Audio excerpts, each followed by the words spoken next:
Slashing, devastation, and a memorable assassin. That's right, today, as we had the teaser on Monday, ArenaNet revealed the final core, legend, and specialization for the Revenant, Shiro Tagachi, and devastation. He has returned, my emperor. Shiro Tagachi. So, before we get started, I will say, if you don't know who Shiro is, if you have no idea about the story, I did do a fairly long video exactly on that earlier in the week. There'll be a link in the description. Shiro is a badass assassin. There's not too much more to be said there. And today, we got information, namely on a bunch of new weapon skills, and 2 new weapons that the Revenant will have available to it, as well as a bunch of the Shiro skills on the right-hand side of our bar, the utility skills. Not actually everything has been announced, but as always, tomorrow there's going to be a live stream. That said, there's still a lot to get through, so let's get started. First of all, yes, Shiro is the physical DPS. It is power-based, unlike Malix, who is supposed to be condition-based. There's kind of a funny thing. A lot of people are saying, oh, you know, Revenant has no DPS stance yet. The Revenant hasn't showed us any capability of being able to do damage. And it's funny to me that we have had Malix, and Malix is supposed to be kind of DPS. It's just Condi DPS. Kind of wrong to say that we didn't already have DPS, but I think the problem is, first, Condi DPS is kind of got something to be desired for in PvE anyway, and second, a lot of the Malix design is kind of influenced by Condiing yourself or having other things Condi you and then sort of sharing that back out to them, and so this is really good in PvP, but on the PvE side of things, there's really not enough Condi play coming from enemies right now to see a lot of that. That's something I'm hoping to see in Heartthorn. So, this isn't our first DPS spec, but it's the power-based one, and with Shiro, they're announcing us 2 more Revenant weapons. Not the final weapons, but these are swords, dual-wielding swords. There was perhaps some cause to believe we'd get like 1 sword and 1 dagger, or maybe sword, and dagger, but I'm content, and specifically I'm content because this sounds like it's supposed to be going for big damage, big cleaving damage, lots of fast attacks, and for once, we kind of have a profession that's doing insane power-based damage on regular swords. Like, great swords are cool, yeah, don't get me wrong, but I've been missing that feeling of really smashing hard with a regular sword, and I get the Warriors kind of got the capability with their final thrusts and their rips, but it's always been this weird Condi power hybridish thing. Ranger has obviously been a sword with a lot of utility, same with the Thief even. I like that we're hitting hard with swords here, and here's exactly what the skills will be, or at least 3 of them. The Rift Slash. Now, there's going to be an auto-attack chain. It will go 1 attack, 2 attack, and then a 3rd special attack, as we see with many of the classes right now. The 3rd one is called Rift Slash, and its description is slash foes, creating a rift on them that explodes for additional damage after a short delay. So, considering the way a lot of PvE works right now, you know, LOS abuse, bringing lots of enemies close to one another, and then blowing them up as they're stacked on top of one another, just like we are. Rift Slash actually sounds really cool. As you're autoing, you're pumping out AoE damage on that 3rd strike on a small delay. A lot of what Shiro seems capable of doing in these swords is kind of cleaving damage, and I think that's just flavorful enough for an auto attack. The next one's called Precision Strike. I was sure this was some kind of warrior skill in the first game, but apparently not. The closest we had was Precision Shot on Rangers before, which was like an unblockable thing. This isn't anything like that. Strike nearby foes with precision, sending out blades that deal damage and chill. They specifically say, Roy tells us that quick attacks are a big theme of the profession, and I guess these things are really going to be playing into that. You will throw these swords out some range and it will chill people, and they specifically say it itself is not a gap closer, but it helps you close gaps by chilling people who are far away. Think of the equivalent of Dagger 4 for the Thief, or Greatsword 4 for the Warrior, and a variety of other abilities like that, but it kind of throws multiple of these out. Curious to see chill on the swords. What, have they just decided cripple is just flat out not good enough for this kind of thing? Is chill really a big theme of Shiro? But whatever, it's pretty minor. The next and final skill they told us for sword was Unrelenting Assault.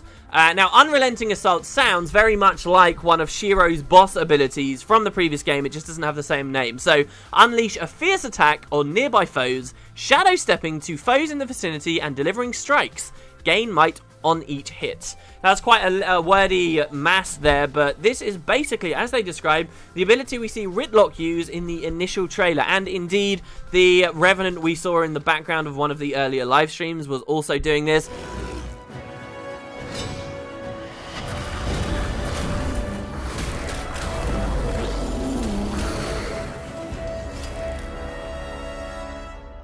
It's the data mine skill too that we saw that prevents capture point contribution. So you kind of invuln and then you dart around all of the place striking people. This probably is going to be like the skill 5. It sounds meaty enough to be the skill 5. And to me, it sounds kind of inspired by Shiro's tendency in the first game to, with riposting shadows, blink around all over the place striking people, and that's kind of what we do. The mechanics is different because this isn't even like a counter style thing, but yeah. So there's 2 sword skills they haven't told us yet. It's very likely, it seems to me, that one of them will be some kind of a block. Most swords, like when you get sword offhand, and if you think of realistically the way a sword works in the offhand, they're kind of like for riposting and parrying people away, and so I would expect some kind of block thing, and maybe we'll get a proper riposting shadows on there too.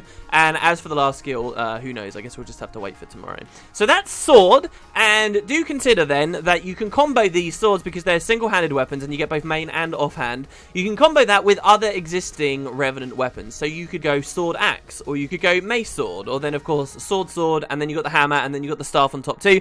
And through data mining, it seems that we're obviously going to get another weapon for the elite specialization, and that seems like it's going to be shield. So glint will give us a shield, and then the shield again is like a one-handed thing, so you can go mace shield or you can go sword shield. So there's some variety. It's not as good as other classes. I think it's only slightly better than Elementalist is going to be, and we get like achievement swapping and a whole heap of mess on top of that. But maybe Ellie is not the best thing to compare like this new class to. Hey, at least it's doing better than Engineer and Thief too, I believe.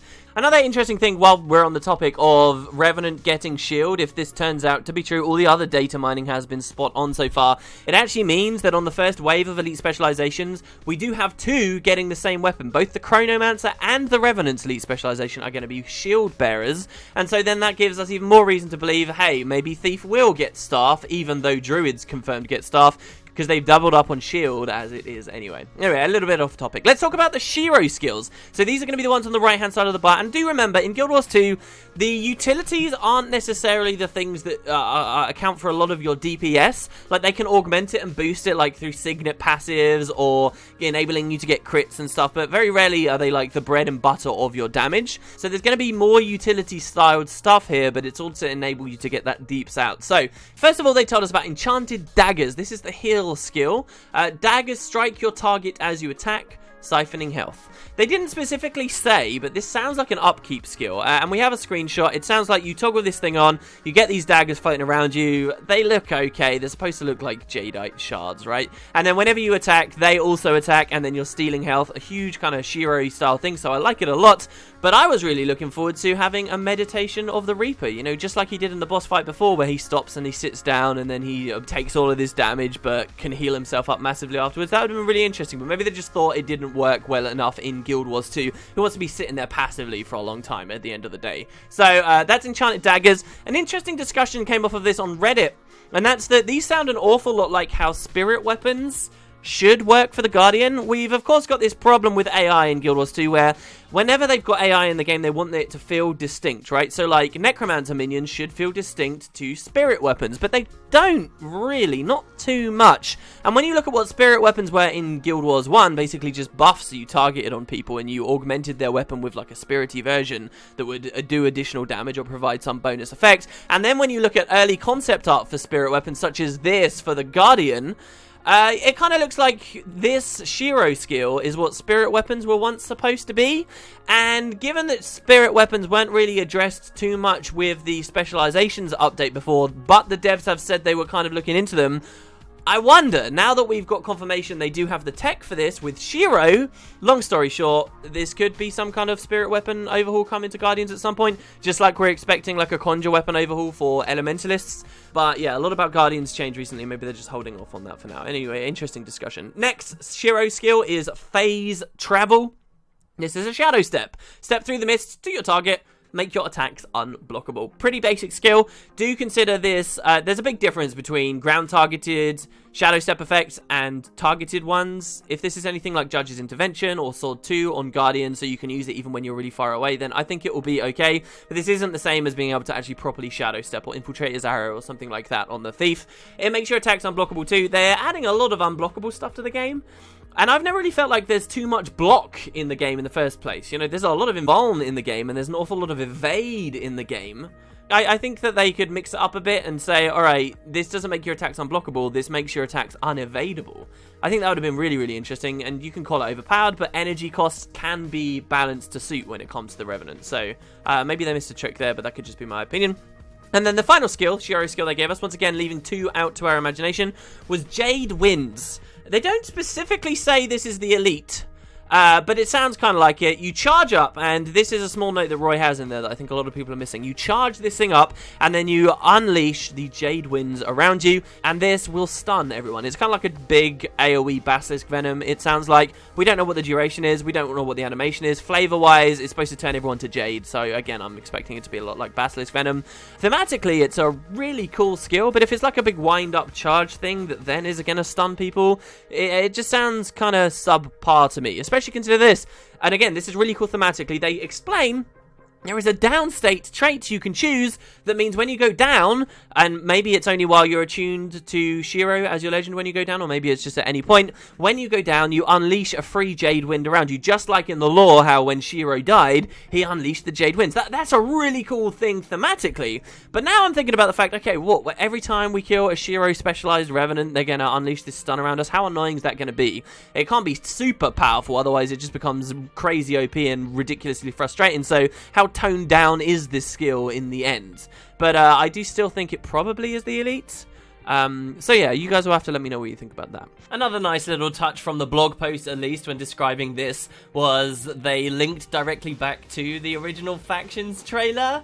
Yeah, it somehow warms my heart to think that they are looking back at that awesome CGI cutscene and thinking, damn, that was cool, we should remind people about that. And maybe one day we'll get another. My opinion on that has flipped a whole 180. Before Guild Wars 2 came out, I was like, oh, these other games that will do CGI trailers, they're all so stupid, they waste so much money, we get trailers showing actual gameplay, and now I just long for like this incredible, beautiful style of cutscene or CGI. One day, maybe. So there you go. That's what they kind of announced in this blog post. There is still a little bit more to talk about. For me, I like what I'm hearing. I was expecting a little bit more fan service back to the original boss, though. Like none of these skill names even represent old skill names, and things that he used to do. However, there are some interesting ideas. Meditation the Reaper I already mentioned, but what about Impossible Odds? Come on, Impossible Odds was his old crazy iconic thing, and we hear no mention of it whatsoever. Well, there is still hope. Impossible Odds actually works really, really well as a trait. Like, think of this as a Grandmaster trait. When you fought Shiro before, how did Impossible Odds trigger? It was when he got to 25% or less health. And in Guild Wars 2, quite widely used across all classes, are traits that trigger at low thresholds. So we could still have Impossible Odds. And it could be a Grandmaster trait that says, when you get below 25% health, you go freaking mental. And because that's such a low health threshold, if they choose that, it can actually be incredibly strong too. So I'm really looking forward to that. I think a lot more of that service and reflection back to the first game could be coming in the way of traits. Don't forget, we've got 9 we choose plus another 3 that are going to be passives. There's plenty of space for them to do that kind of stuff. One last thing I do want to talk about as well, just before we close the video off, is underwater revenants. Now, those of you who played in the beta, you knew when you went underwater you didn't have anything. It's funny, the blog post actually says, alright, that's it, that's everything, that's all the cool stuff for the Revenant, cool. All we've got left is the elite specialization. Everyone's kind of scratching their heads thinking, underwater. I've talked about this a little bit on the channel before. A lot of the legend skills we're seeing, guys, don't work underwater at all. In fact, it seems very likely that they could get an underwater legend. So there's actually a whole other legend. It just wouldn't have a specialization line. But then the blog post makes it sound like that wasn't even possible at all and just underwater wasn't coming. Well, Roy did mention on the forums a couple of things. He said, yes, they will get underwater.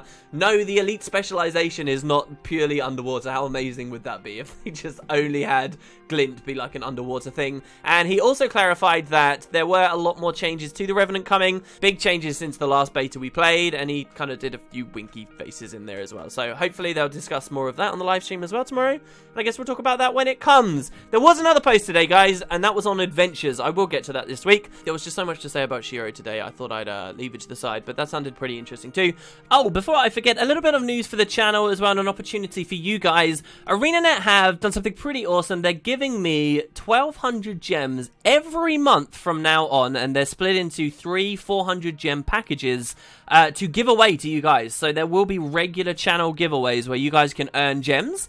I'm just not entirely sure how I want to give them away. So, for the first giveaway, you can win 400 gems from me. There's a link in the description to the subreddit where you can post ideas about what we could see on the channel going forwards for giveaways. A lot of people come up with some cool ideas, but these are videos we can do where we showcase like community things that get submitted and give you guys a chance to like win some gems and have some cool stuff that we can all share among one another. So, should be really exciting. Check it out if you want to kind of submit for that, and this should be, all going well, a pretty regular fixture of the channel going forward, and you can have some input on it. So go have a look. Catch you guys tomorrow for the full picture. Let me know what you're thinking about Shiro so far, and I guess I'll see you then. Catch you next time, guys.